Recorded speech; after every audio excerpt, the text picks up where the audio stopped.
Hello everyone, welcome to Naira study. अब आप सब कैसे हैं? आई होप कि आप सभी अच्छे होंगे और अपनी स्टडी को कंटिन्यू कर होंगे। फ्रेंड्स, आज के वीडियो लेक्चर में हम बात करने वाले हैं जो आपका सब्जेक्ट हिंदी हो जाता है, इसका जो 2023 का पेपर है उसको सॉल्व करेंगे। उनके कुछ चीजों को हम लोग डिस्कस करेंगे, यानी कुछ पॉइंट्स को डिस्कस करेंगे जो कि आप लोगों के लिए इम्पोर्टेंट हो जाते हैं। सो आप लोग वीडियो को बिल्कुल भी स्किप ना कीजिएगा और वीडियो को लास्ट तक जरूर देखिएगा। तो फ्रेंड्स, जैसा कि रोज करते हैं कि पहले कुछ चीजों पर डिस्कस करते हैं और उसके बाद सीरीज को कंटिन्यू करते हैं। तो इसी तरह से आज भी हम लोग प्रक्रियाएं करेंगे और इसी तरह से कंटिन्यू करेंगे। सो आप लोग वीडियो में लास्ट तक बने रहिएगा। दोबारा हमने रिपीट किया है क्योंकि देखिए, आप लोग जब स्किप कर देते हैं तो सारी चीजें समझ में नहीं आती है, उसमें कुछ डाउट रह जाता है, कुछ कंफ्यूजन रह जाती है जो कि सही नहीं होता है। ठीक है, तो फ्रेंड्स चलते हैं, कुछ पॉइंट्स को सबसे पहले देख लेते हैं। कुछ पॉइंट्स में जो आपके लघुत्तरीय टाइप क्वेश्चंस हो जाते हैं, उसमें एक क्वेश्चन है कि जो आपका उपसर्ग है और प्रत्यय है, इसमें अंतर आपको बताना है। ठीक है, तो उपसर्ग क्या होता है और प्रत्यय क्या होता है, तो पहले इसको समझते हैं। तो उपसर्ग आपका हो जाता है छोटा ऊ से उपसर्ग। ठीक है, तो उपसर्ग, और इसको आप आ मान लें, आ से आगे हो गया, यानी जो शब्द आप आगे जोड़कर उसको कंप्लीट करते हैं वो उपसर्ग कहलाते हैं। और प्रत्यय, तो प्रत्यय ये होता है कि पीछे जो शब्द आप जोड़कर उसको कंप्लीट करते हैं वो प्रत्यय कहलाता है। ठीक है, तो इस तरह से हो गया। एक क्वेश्चन आपका है, कविता से क्या मतलब है, कहानी से क्या आप समझते हैं? तो देखिए, कविता का मतलब ये होता है कि आप बच्चों को कविता के माध्यम से कोई चीज सिखा रहे हैं, तो बच्चा वो जल्दी से सीख रहा है, ऑब्जर्व कर रहा है, यानी बच्चा ये नहीं समझ रहा है कि हमें पढ़ाया जा रहा है, उसको बहुत ही इंटरेस्ट लेकर चीजों को समझ रहा है ना, वो बहुत ज्यादा इंटरेस्ट। और जो चीज माइंड पे छपती है वो चीजें ही अलग होती हैं। तो बच्चे को जब आप कविता के माध्यम से सिखाएंगे वो जल्दी सीखेगा, कहानी के माध्यम से सिखाएंगे वो जल्दी सीखेगा। कहानी की उपयोगिता क्या होती है? यही तो उपयोगिता है कि भाई हमने क्या किया, हमने खरगोश और कछुए की कहानी ले ली और बच्चे के सम्मुख रखी कि देखिए, एक कछुआ था और एक खरगोश था। कछुआ क्या था, बहुत स्लो स्पीड में चलता था, यानी स्लो मोशन में चलता था, और खरगोश क्या था, बहुत तेज गति में चलता था। दोनों में एक दिन दौड़ हो गई, यानी कि उसमें क्या, तो कंपटीशन हुआ। अब खरगोश में और कॉन्फिडेंस था, वो ये समझ रहा था मैं तो तेज चल लेता हूँ भाई, मुझे तो कोई दिक्कत ही नहीं है, मैं तो फटाक से कछुए से जीत जाऊंगा।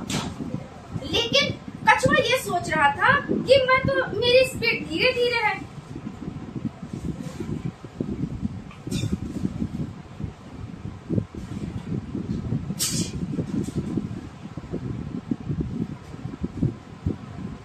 मेरी स्पीड तो बहुत स्लो है, लेकिन मैं क्या करूंगा, शायद उसके मन में ये चीज चल रही होगी, तभी तो वो जीता ना।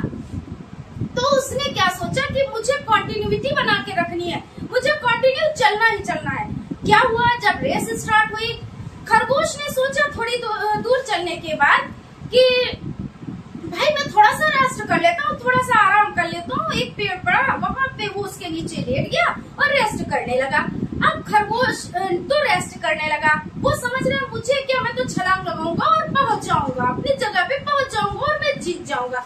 लेकिन कछुआ बेचारा क्या करता, वो धीरे धीरे धीरे धीरे चलता गया और अंत में क्या हुआ, वो पहुंच गया जहाँ पे उसको पहुंचना था। लेकिन खरगोश का ये हाल क्या हुआ कि उसने क्या किया, वो तो तेज स्पीड में तो चलता था, लेकिन वो अपने और कॉन्फिडेंस में हो गया सो। जब सो गया, ठंडी ठंडी हवा मिली, हो गया सो, और टाइम गया निकल। और जीता कौन, तो खरगोश नहीं जीता, कछुआ जीता। अब कुछ बच्चे कहेंगे, अब आपने बच्चों से क्वेश्चन किया, अच्छा कौन जीतेगा, तो कुछ बच्चे तो ये कहेंगे मैम यस सर, खरगोश तेज दौड़ता है तो खरगोश जीतेगा। कुछ कहेंगे जिनको कहानी पहले से पता है, या ये तो बच्चे हैं, कोई भी आंसर दे सकते हैं। तो किसी ने कहा कछुआ जीता, किसी ने कहा खरगोश जीता। अपनी अपनी तरह से सभी लोग खूब इंटरेस्ट लेकर चीजों को समझ रहे हैं। तो कहानी की उपयोगिता ये हो जाती है, क्योंकि कहानी के माध्यम से बच्चों को जब शिक्षा दी जाती है तो बच्चे बहुत ही चाव लेकर चीजों को सीखते हैं और उसको समझते हैं। और जो रटन पद्धति होती है उससे तो बच्चे नहीं पढ़ पाते हैं, न मारने से, न डांटने से, न तो उन पे आपने सख्ती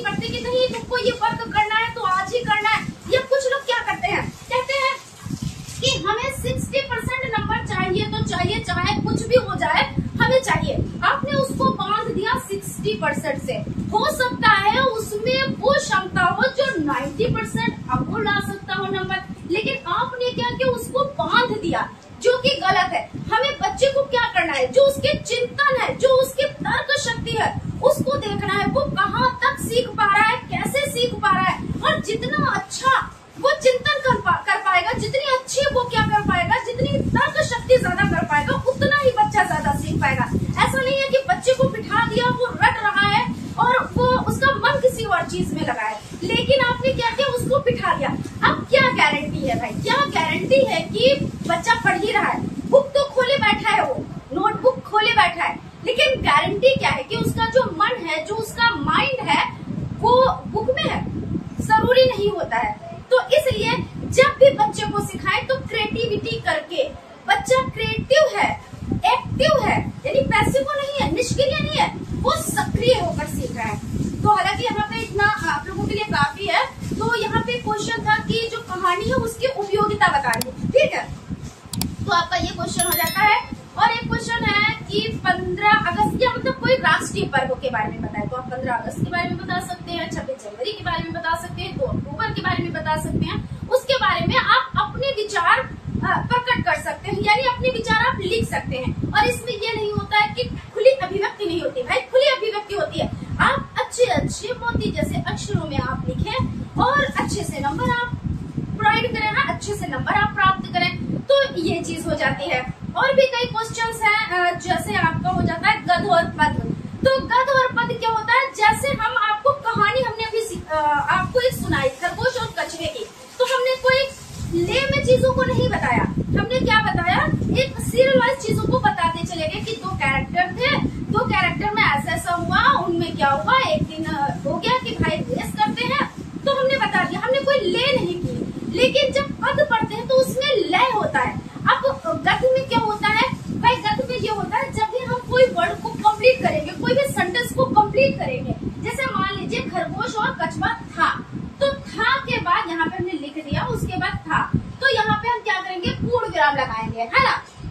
खरगोश और कछुआ, अगर यहाँ पे खरगोश कछुआ होता और ना होता तो हम क्या करते हैं, अर्धविराम लगाते हैं। तो हम अर्धविराम, पूर्ण विराम, अल्पविराम, यहाँ पे सॉरी ये अल्पविराम है, अर्धविराम नहीं है। अर्धविराम आपका इस तरह से होता है, ठीक है, एक बिंदु होता है और ये हो जाता है। तो जितने भी आप प्रश्न चिन्ह वो सभी का यूज करते हैं, तो वो क्या होता है, वो गद्य होता है। और पद में क्या होता है, लय होता है, लय होता है, और इसमें विराम चिन्हों का कोई मतलब महत्व तो नहीं होता है ज्यादा, ठीक है।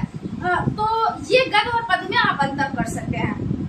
तो फ्रेंड्स हम लोग क्या करते हैं, हम लोग जो सेशन है, जो आपके क्वेश्चंस पेपर में जो क्वेश्चंस आए हैं, वो विकल्पी टाइप और अति लघुत्तरीय टाइप और लघुत्तरीय टाइप, उनको हम कंटिन्यू करते हैं। और फिर से कहेंगे कि आप लोग वीडियो में लास्ट तक बने रहिएगा, वीडियो को बिल्कुल भी स्किप ना कीजिएगा, क्योंकि चीजें स्किप करने से छूटती हैं, और जब छूटती हैं तो चीजें समझ में नहीं आती है। फिर आप कहते हो कि मैम पता नहीं कहाँ से पेपर बन के आ गया। पेपर कहीं से भी बन के नहीं आता। जो लोग ये कहते हैं, ये एक कहते नहीं कि गलत बात को फैलाते हैं कि पेपर कहीं और से बन के आता है, पेपर कहीं, अरे कहीं और से बन के ही नहीं आता है। आप उसको ध्यान से तो देखें, बाहर से कुछ भी नहीं आता है, बस आपने पढ़ा नहीं है। तो जब चीजें पढ़ी ही नहीं है, चीजें समझी नहीं है, तो आपका वो बाहर से आए या आपकी बुक से आए, आप उसको पहचान ही नहीं पाएंगे और कभी भी सिलेबस से बाहर गया ही नहीं है, ठीक है। तो इन सब चीजों को आप समझते चले कि पेपर बाहर से कुछ भी नहीं बनता है, जो भी होता है आपके सिलेबस से होता है, बस चीजें समझने के लिए होती हैं। जब आप चीजों को समझेंगे तभी आप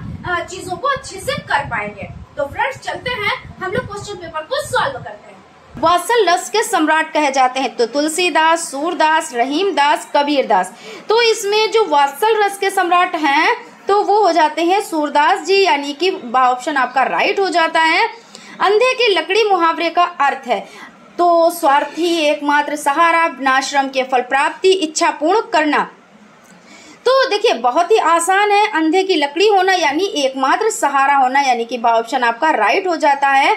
पहाड़ के नीचे की समभूमि के लिए एक शब्द है, उपत्यका, अधित्यका या स्वकीय या उपयुक्त सभी हैं। तो इसमें उपत्यका यानी कि ऑप्शन आपका राइट हो जाता है। अभिव्यक्ति के उद्देश्य, भाषा साहित्य में रुचि का विकास, बोलने की योग्यता, लिखने की योग्यता या उपयुक्त सभी। तो अभिव्यक्ति की ये साधन है, जैसे हम अपनी बात को आप तक पहुंचा रहे हैं, तो कैसे? भाषा एवं साहित्य में रुचि का विकास, बिल्कुल सही है। बोलने की योग्यता, बोलकर, लिखकर, तो ये बोलकर, लिखकर, तो ये भी आपका हो जाएगा, यानी तीनों ऑप्शन आपके राइट हो जाएंगे। इस तरह से आपका जो दा ऑप्शन है उपरयुक्त सभी ये राइट हो जाएगा। तपस्वी का तद्भव रूप, तद्भव यानी बिगड़ा हुआ रूप है ना, तापसी, तपसी, तपसी, तपासी, तो तद्भव रूप है तपसी।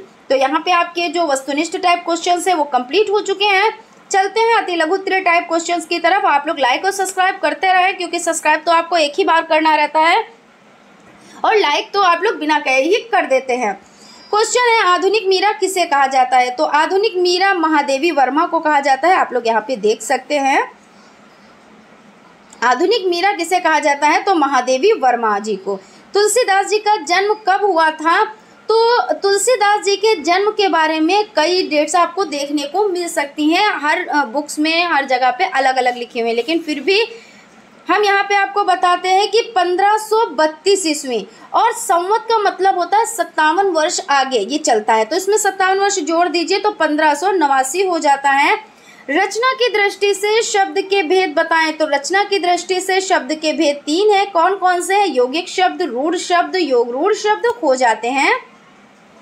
क्रिया किसे कहते हैं? तो भाई क्रिया है, संज्ञा है, सर्वनाम है, ये सब हम लोग स्टार्टिंग से पढ़ते चले आ रहे हैं, तो ऐसा नहीं है आप लोगों के लिए कुछ भी नया है, सिर्फ रिवीजन की जरूरत है आप लोगों को। तो क्रिया किसे कहते हैं? किसी भी काम को करने या होने की अवस्था पाई जाती है, क्रिया कहलाती है। जैसे उठना, बैठना, चलना, फिरना, ये सब क्या है? तो क्रिया है। मौन वाचन की 2 विशेषताएं। मौन वाचन कहते किसको है? कि खामोशी से पढ़ना। तो मौन वाचन के क्या फायदे होते हैं? भाई हम पढ़ रहे हैं, दूसरा नहीं सुन पा रहा है, यानी वो डिस्टर्ब नहीं हो रहा है।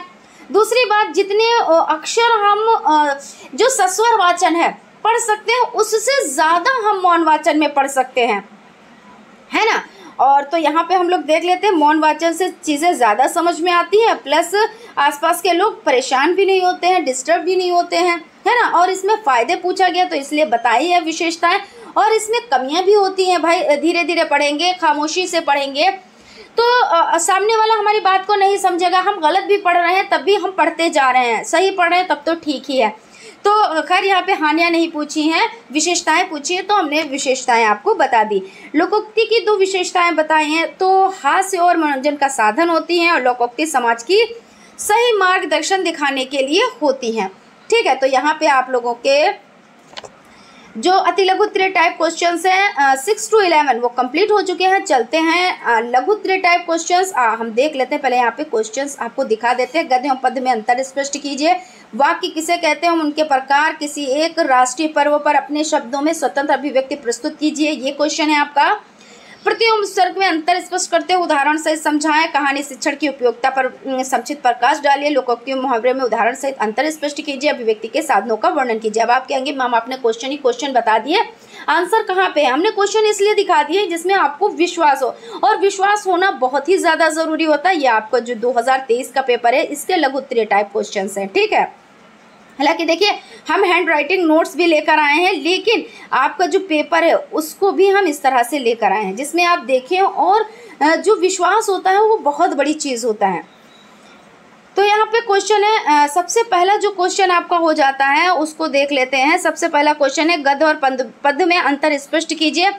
तो गद्य क्या होता है? जैसे हम लोग कोई कहानी पढ़ रहे होते हैं वो गद्य में होती है ना। पद्य में जो हम कोई कविता पढ़ते हैं, तो गद्य में क्या होता है? इसमें विराम चिन्ह ये सभी चीज़ों का बहुत ज़्यादा पालन करना पड़ता है, लेकिन पद्य में ऐसा कुछ भी नहीं होता है। गद्य में लय, जैसे हमने लय से तो नहीं पढ़ा, हम जैसे सीधा पढ़ते गए, एक राजा था, एक रानी थी, ऐसा हुआ वैसा हुआ, सब पढ़ते चले गए। लेकिन जब पद्य पढ़ेंगे तो उसमें लय गति का ध्यान रखेंगे, है ना।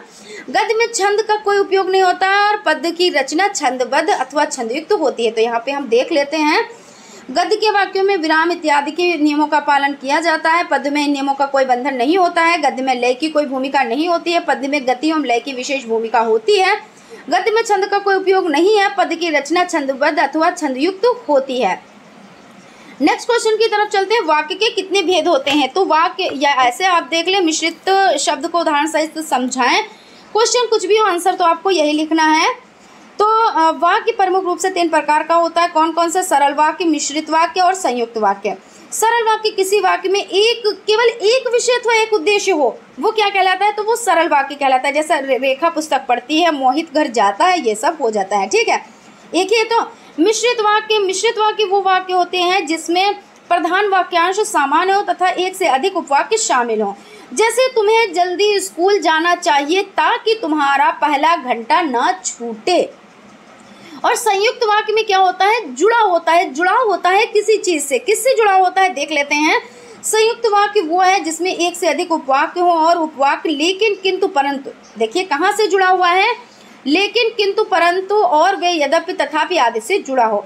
अब जैसे आंधी चल रही है और सड़कों पर धूल उड़ रही है, और से जुड़ा हुआ है। मोहन सो रहा है लेकिन उसका भाई बीमार है, तो ये लेकिन से जुड़ा हुआ है, और से जुड़ा हुआ है, ये हो जाता है। अथवा संयुक्त वाक्य दो या दो अधिक स्वतंत्र उपवाक्यों से मिलकर निर्मित होता है जो आपस में किसी संयोजक से मिलते हैं। ठीक है, उसके बाद आपका क्वेश्चन देख लेते हैं। क्वेश्चन आपका है, किसी एक राष्ट्रीय पर्वों पर अपने शब्द में स्वतंत्र अभिव्यक्ति प्रस्तुत कीजिए। तो किसी एक राष्ट्रीय पर्व पर 4 पंक्तियां हो जाती। हमारे देश में अत्यंत कठिन संघर्ष कर लंबी पीड़ा झेलने के बाद स्वतंत्रता प्राप्ति की। निसंदेह हमें इस दिन को उल्लास सहित मनाने का अधिकार है। 15 अगस्त हमारे देश का राष्ट्रीय पर्व है, स्वतंत्रता दिवस के रूप में मनाया जाता है। हम अभी यह ना भूलें कि हमारा कर्तव्य अब सिर्फ झंडा फहराना और राष्ट्रगीत गाना ही नहीं रह गया। हमें अभी अनेक बंधनों से स्वतंत्र होना और इसके लिए लंबा संघर्ष करने, देश की प्रगति के सोपान को आगे बढ़ाते जाना है। उसके बाद है, प्रत्यय उपसर्ग में अंतर स्पष्ट करते हुए उदाहरण सहित समझाएं। तो प्रत्यय उपसर्ग को मूल शब्द से जोड़ा जाता है। जैसे मूल शब्द लक्षण में अभी उपसर्ग जोड़ने पर अभिलक्षण शब्द बनता है। प्रत्यय में शब्दांश जो किसी शब्द के अंत में लगाए जाते हैं। प्रत्यय यानी पीछे और उपसर्ग यानी आगे हो जाता है। कहानी शिक्षण की उपयोगिता पर प्रकाश डालिए। तो कहानी में क्या होता है? प्रारंभिक स्तर पर बच्चों में पठन क्षमता को विकसित करने हेतु निम्नलिखित विधियां प्रयोग की जा सकती हैं। देखो और कहो विधि। इस विधि में सबसे पहले अथवा संबंधित वस्तु का चित्र दिखाकर शब्द का ज्ञान दिया जाता है। चित्र के नीचे वस्तु का नाम लिखा होता है तथा चित्र का ज्ञान होने से बालक सरलता से समझ लेते हैं। यह पद्धति अत्यधिक आधुनिक तथा वैज्ञानिक है क्योंकि इसमें सरल से कठिन की ओर जाते हैं। शब्द में के द्वारा वर्ण पहचान होने से वाचन शिक्षण अत्यंत सरल हो जाता है। देखो और कहो विधि अक्षर बोध विधि हो जाती है। ये आप देख लीजिएगा। अक्षर बोध विधि भी यहाँ पे थोड़ा सा देख लेते हैं। अक्षर बोध विधि के अंतर्गत बच्चों को क्रमानुसार वर्णों का परिचय दिया जाता है। पहले उनको स्वरों का उच्चारण करना सिखाया जाता है, तत्पश्चात व्यंजनों का। जब बच्चे वर्णों को पहचान जाते हैं तब उन्हें मात्रा शब्द पढ़ना भी सिखाया जाता है। इस विधि के अंतर्गत वर्णों का ज्ञान कराते समय शब्दों के चित्र भी दिखाए जाते हैं। यथा आ से अनार, ई से इमली, का से कमल, खा से खरगोश, गा से गमला। चित्र दिखाने से बच्चों के मन में पठन के प्रति रुचि जागृत होती है। यदि शिक्षक चित्र एवं फ्लैश कार्ड का प्रयोग करता है तो यह शिक्षक विधि अत्यधिक उपयोगी हो जाती है ना। मुहावरे और लोकोक्ति में अंतर। तो मुहावरा क्या है देख लेते हैं। यहाँ पे मुहावरे का स्वतंत्र प्रयोग नहीं होता है, लोकोक्ति का स्वतंत्र प्रयोग होता है। मुहावरा वाक्यांश है, लोकोक्ति वाक्य है।